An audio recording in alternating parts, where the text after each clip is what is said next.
Women's world cup நேற்றுக்கு சூப்பராக இருந்துச்சுல. இந்தியா ஜெயிச்சது ரொம்ப ரொம்ப சந்தோஷமாக இருந்துச்சு. நான்லாம் இவ்வளோ நேரம் உட்காந்து எந்த கிரிக்கெட்டையும் பார்த்ததில்ல. நேற்றுக்கு தான் அவ்வளோ நேரம் உட்காந்து அந்த கிரிக்கெட் ஃபுல்லாக பார்த்தனே.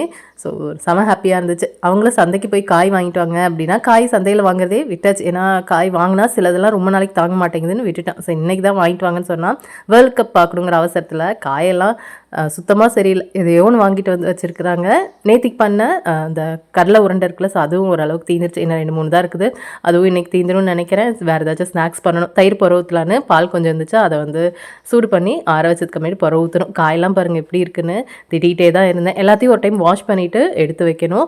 ஏன்னா ரொம்ப வந்து அழுக்காக இருக்கிற மாதிரி இருக்கும். நைட் ஃபுல்லாக நம்ம வாஷ் பண்ணி அப்படியே வச்சிட்டோன்னா வாடாது. காலையில் எந்திரிச்சு எடுத்து வைக்கிறதுக்கு கரெக்டாக இருக்கும். ஈரெல்லாம் போய் எப்பயுமே மாவாட்டுறது மறந்துடுவேன். இன்றைக்கி கொஞ்சம் முடியல. ஆனால் எப்படின்னு தெரியல, கரெக்டாக ஞாபகம் வந்து அரிசி ஊற வச்சுட்டு வேறு வழி இல்லாமல் முடியாமலே இந்த காயெல்லாம் எடுத்து வச்சு மாவும் ஒரு வழியாக ஆட்டி முடிச்சாச்சு. நெக்ஸ்ட் மினி விலாகில் பார்க்கலாம்.